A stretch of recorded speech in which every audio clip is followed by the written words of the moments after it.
Welcome back to Riddle Me This, a series we're in where we're answering a lot of questions that were asked of us a couple weeks ago. If you recall, we put some note cards out in chairs, got a bunch of questions, over 700 questions submitted, so we're trying to answer some of those, like Jesus did. He asked a lot of questions as a young boy in the temple, answered a lot of them, people were amazed.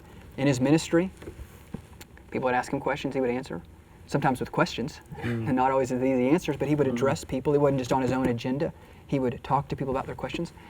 So I think it's healthy every once in a while for us to do a series where we just see what's on people's minds and let them ask questions, and so that's what we've been doing.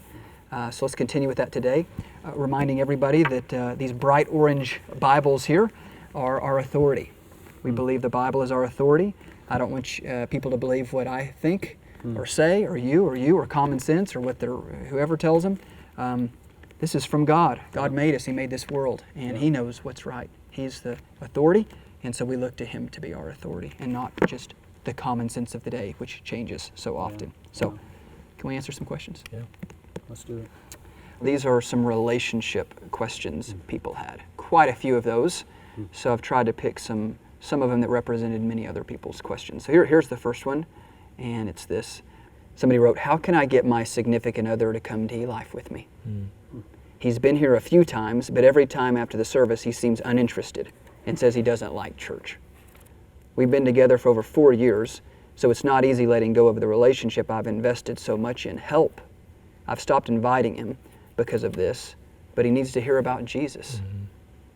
So you've got a spouse, or maybe they're dating in a long relationship, I'm not sure here, but they want to be spiritually on the same page and want their spouse or boyfriend, girlfriend to come with them. They can't get them to come. What should they do?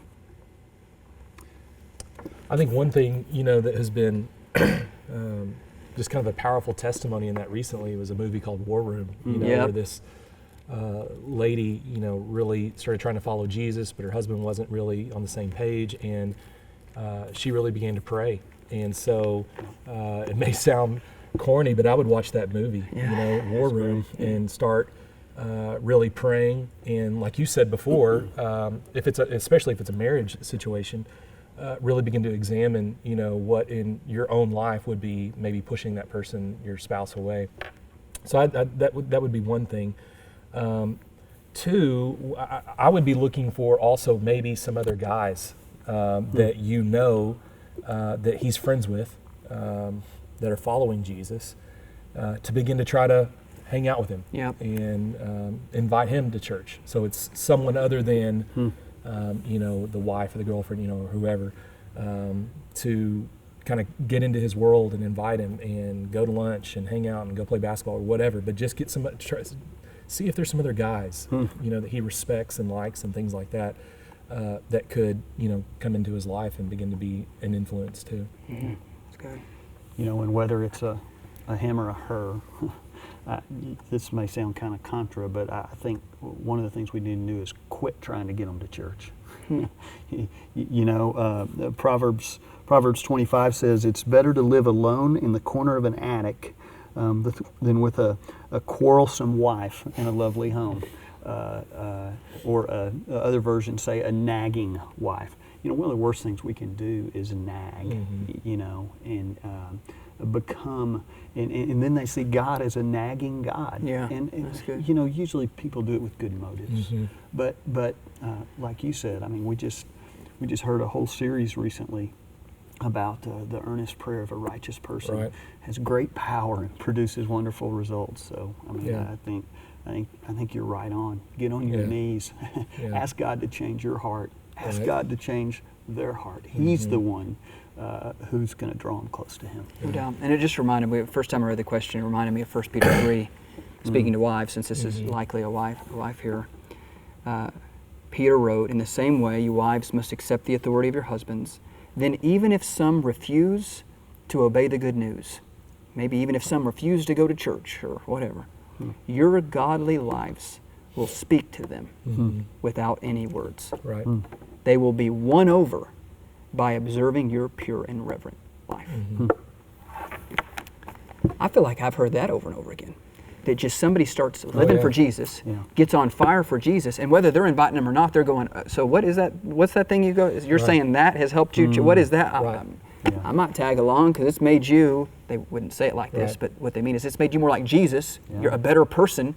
I'm attracted to that. I think Yeah. maybe I'd like to go. And so I think the key is prayer, absolutely, and living for Jesus. Yeah. Because it says here Yeah. that oftentimes, there's a generalization, but oftentimes you live for Jesus, there'll be won over. Yeah. They'll watch your life and be like, what is up with that? Yeah. And they'll be won over, and then maybe they'll be begging you Amen. to go to church Yeah. rather than you having to beg them to come. So it's a good question. Good. That's good. And another plug for your War Room movie. Yeah. That's exactly what happened in that movie. Totally. A great picture of a Yeah. woman drawing near to Jesus and her Yeah. husband going, wow, Right. this woman's awesome. Yeah. I'd forgotten. Yeah. Yeah. I think we'd also have to say too, if this person's not a spouse, Yep. that you really are going to need to pray about whether this is someone you need to be with, because Yeah. For you sure. know, if you're dating, you know, the point of dating is to get married. Yep. And if you're in a dating relationship or even living with someone, and that person's not a follower of Jesus, then chances are that's not God's best for you. Yep. Yep. Good word. good. Is it wrong to live with your significant other even though you are not married? You're building a family or unit. How can that be wrong? Right.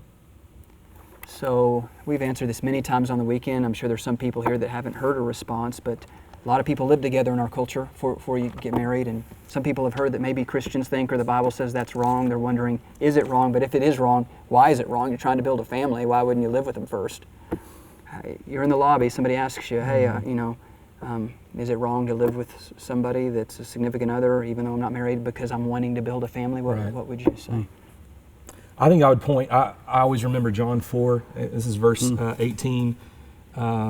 Jesus is talking with this woman, and they're talking about a lot of things, but he finally kind of gets to the point where he's talking to her about the husband, all the various husbands she has or has had. And then he says in verse 18, he said, you've had 5 husbands and you aren't even married to the man you're living with now.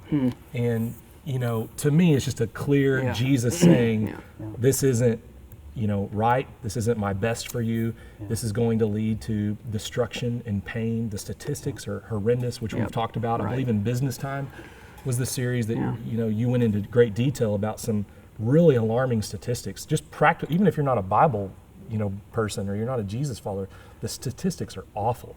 Of the number of people that get divorced Right. if they Physical live together abuse, ahead of time. Just, yeah. I mean, it's crazy. And so, and that just points to the practical reasons, point to the biblical Yeah, reasons right. that this is God's, Right. not God's plan. It's Right. not His best. And clearly here in John 4, Jesus is saying this is sin, and this isn't what I want for you. I've got a better way. You know, I've got a better plan for your life than this. You can add to that. Well, I think in Ephesians 5, as Paul is talking about marriage, and he talks about wives, submit to your husbands as to the Lord, and then he says on down, for husbands, this means to love your wives as Christ loved the church and gave up his life for her. And you know, our marriages, those relationships should reflect Christ's relationship with the church, whom he was totally committed to, gave his life up for, died Yeah, for. that's good. And I think when we're in a relationship and we don't want to get married, we want to try it out, we're saying, I'm not really committed to this. We Right. have 2 or 3 kids, but Yep. I've got a little out over here. And so that's not reflecting what God says a marriage should reflect, Christ's relationship with the church. And I guess my simple answer always to couples who ask this question is, do you want God to bless your relationship? Absolutely. And if you do, then Yeah. you need to do it God's way, Yep. and He'll bless it. Yep. Yeah. Another angle here is 1 Peter 5 says, don't lord it over people assigned to your care, but lead people by your own good example. It's a bad example.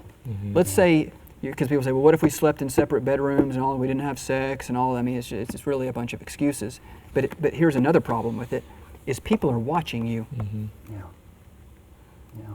And maybe a friend of yours sees you doing it and they think, oh, that must be okay because you're the godly person. Oh, they're living together. They live together. They get pregnant. Let's say she has an abortion. Because of your bad example, somebody else followed your example. They had sex. Something happened. They took the life of a child or maybe they, something else happened that was disastrous, and it started with you just setting a bad example for your friend. Right. So to me, another reason I think living together is such a bad idea is because even if somebody could do it, or and not sleep together or something. I think another reason it's just a bad idea is it's just a bad example, and people are watching you. They know your car was there all night, and they're watching you. And they're going, what are they doing? And the temptation's strong, and it's just for biblical reasons, Right. because of statistics, because of an example. I just am absolutely convinced this is a bad idea. Mm-hmm. And John 4, I think, convinces us it's sin. Speaking of something I mentioned a second ago, somebody asked, I think a couple people asked this, what does the Bible say about abortion? So this is a hot topic issue, right? Politics and our culture, you pro-life, you pro-choice, what about abortions, what about, just this issue. But we don't need to talk about it politically, let's talk about it biblically. Somebody's asking a good question, and that is, what does the Bible say? We want God's perspective on abortion, not a politician's or something like that. What does the Bible say about abortion? Just immediately, Psalm 139 comes to my mind, because we're asking, I think, a few different questions here when we're asking the question. First, we're asking, in reference to the political question, what's a life? When's it begin? And makes it pretty clear here in Psalm 139. It says, "You made all the delicate inner parts of my body and knit me together in my mother's womb. Thank you for making me so wonderfully complex. Your workmanship is marvelous. How well I know it. You watched me as I was being formed in utter seclusion, as I was woven together in the dark of the womb."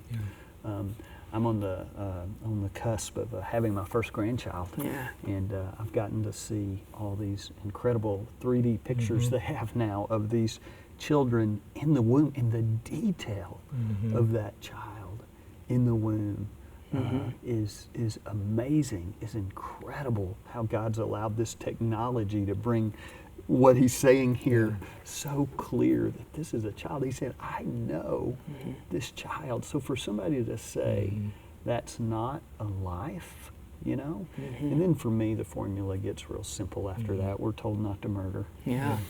And so this is obviously a life.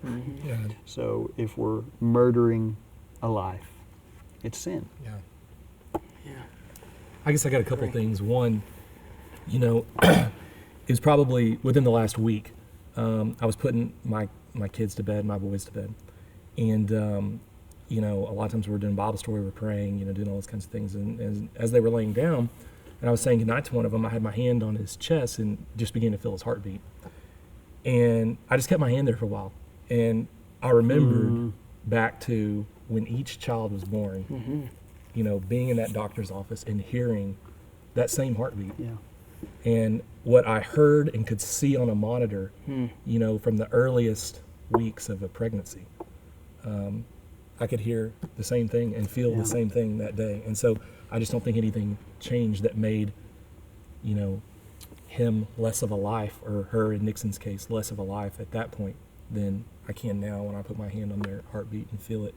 And so it's just a real powerful moment, I think another thing too is, Darby and I've had a lot of friends who've been through this, who have had abortions. And I think one of the things too, even just from a practical sense, even if you're not a Christ follower, there's a practical sense that there is a wake of destruction for ladies, for men who have had an abortion. And no one really talks about, the counseling and the nightmares and the panic attacks and the depression and the counseling and the years and years and years of pain that every woman that Darby and I know, and a lot of the guys too, that have experienced that have gone through. And so I would even say, just from a practical sense, why would you want to expose yourself to something for the rest of your life, the pain and the regret and the remorse that you're going to feel for the rest of your life, for a short-term thing like a pregnancy, or the embarrassment maybe that would come from having that child, or even going through the pregnancy and having an adoption.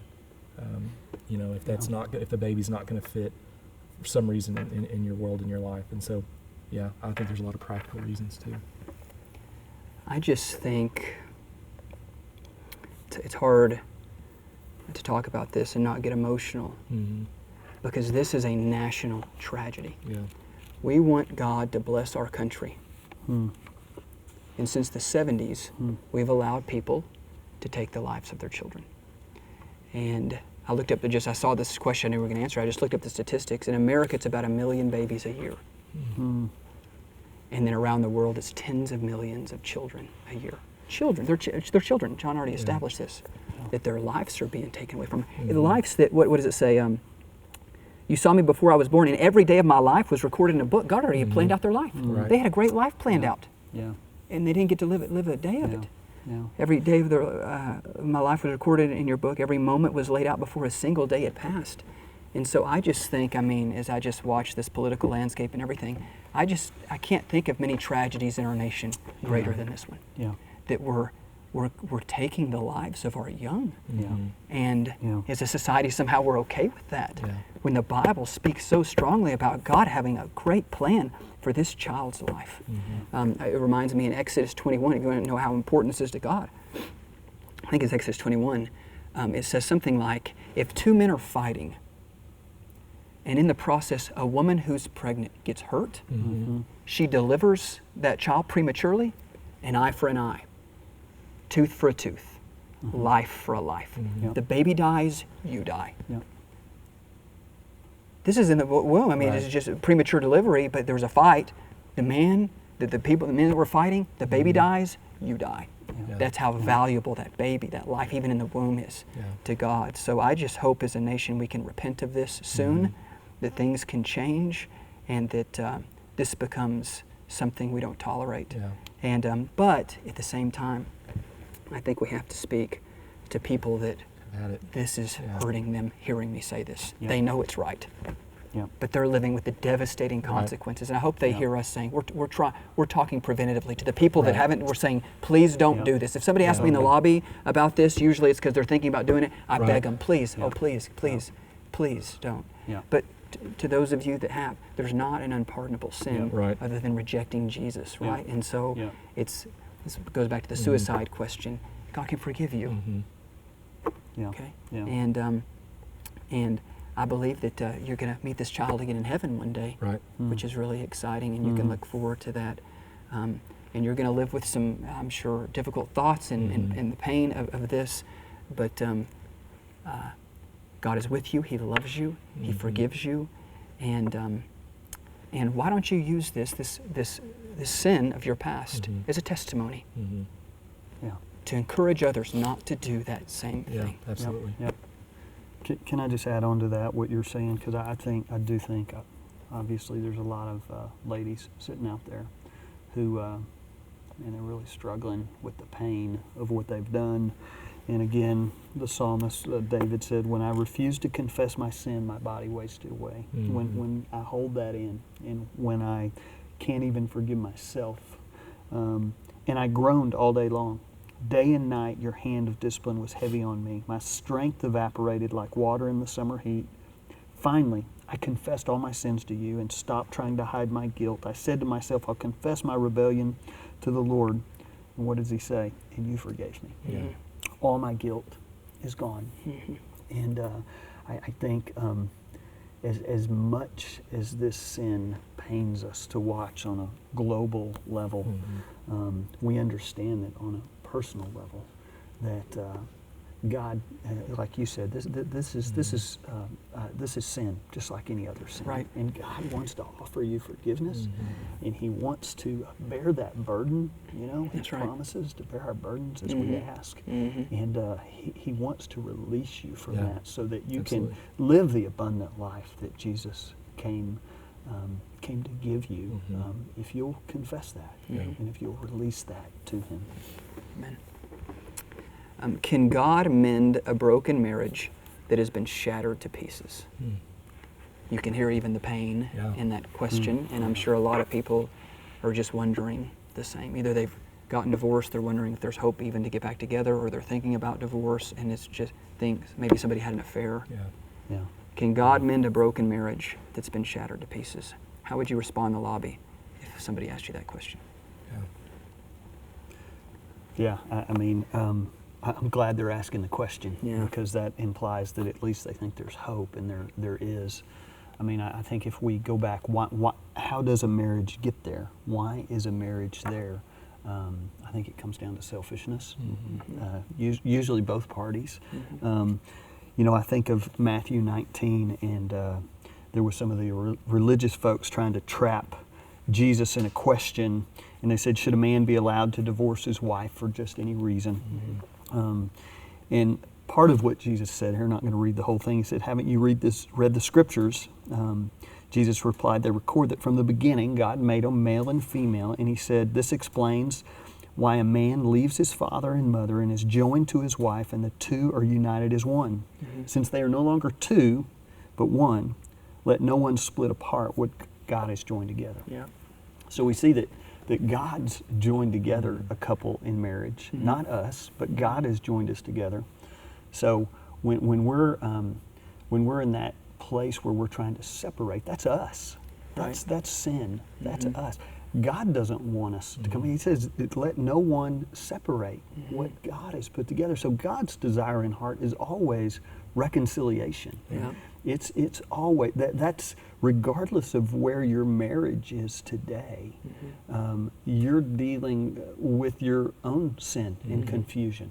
And God's heart is always, and we know with men it's impossible. With God, all things are possible. It's always possible. And I would just say we've had countless stories, of people whose marriages have been broken, who've been divorced and everything, and have seen, reconciliation. And so, with God, it is possible, no matter how bad it gets.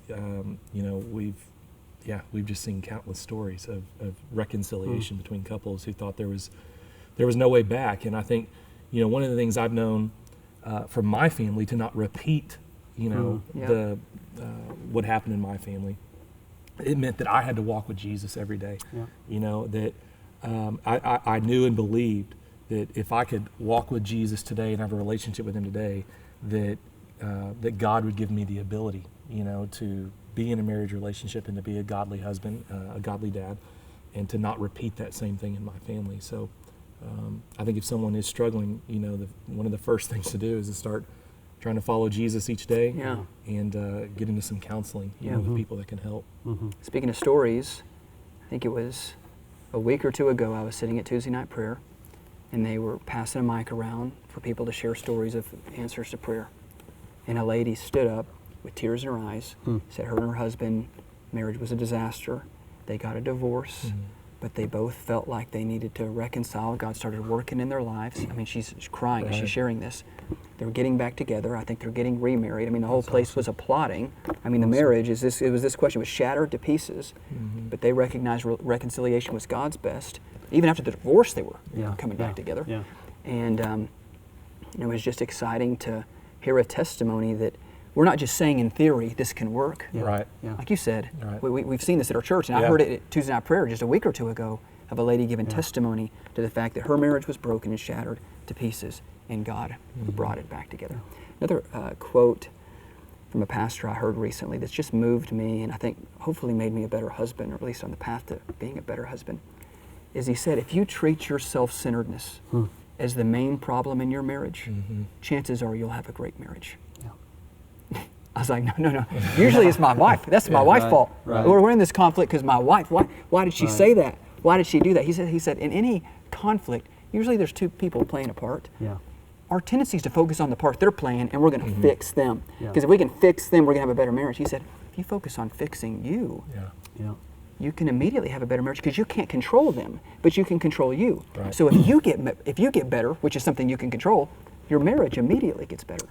But he said you got to recognize then in a lot of conflict, your self-centeredness has played some part. So own that Yep. and fix yourself Yep. rather than trying to fix them. And your marriage is guaranteed to get better because you're not having to wait on somebody else to change. You can change you right now. Yeah. And so it's just made me think, anytime my wife and I have had conflict, I've just thought, that's my fault. At least part of it. Yeah. That's my fault. So Lord, in what ways has my self-centeredness, my selfishness contributed to this conflict? I need to confess that. I've played a part in this. Yep. And if I treat that as the main problem, then there's hope for my marriage. Yeah. Because I can fix me. I can't necessarily fix them, Right. but I can fix myself. Yep. And that can make my marriage better. So I thought that was powerful. Something real quick, just from a practical perspective, just from the experience I've had, and when I've seen, and again, obviously, people are asking this at a point of Yeah. need. When I've seen marriages at a place, what I would call on life support, Yeah. they're in ICU. I've seen the most success of people's marriages coming back. Obviously, when they're dealing with their own heart, but when they do two other things, when they're getting professional help, Yeah, when they're that's getting huge. counseling help, and coupled with accountability of another couple or a group, and having both those things, having somebody speak into their life from a professional equipping perspective that they can really see into the problems and give them practical steps. But then those people spiritually who are going to be praying for them and holding them accountable, and take the call at midnight. I just threw a can of beans at her or whatever. Without those two things, God created us for community. It is so difficult. So I just encourage people, and we have a pastoral counseling Yep. Here at eLife, yeah. individual, department at eLife, and so I call, Yeah. make an appointment, start getting help, because the worst thing you can do is ignore it, Yeah. because it will always cycle back if you don't take care of it. So. Great. Thanks, guys. That's all the time that we have for today. Clay, would you close us in prayer? Yeah, absolutely. God, thank you so much for your word and how it speaks to us. God, thank you for every person in our church and how they're coming and they have questions and they want to know more about your word. And God, I pray that people would receive answers to their questions this weekend, and they would hear your best for them, and they would say humbly, God, this is your world. You created me. You know how to do things best, and I want to experience your best. I don't know it. You know it, and so I want to follow you in your ways to experience your best. And I pray that would be the heart and the attitude of every person here this weekend. It's in your name we pray. Amen. Amen. Thanks for checking out one of our messages today. For more information about our church or to watch other messages, you can go to our website at experiencelifenow.com. Let us know if we can serve you in any way, and we hope to see you real soon.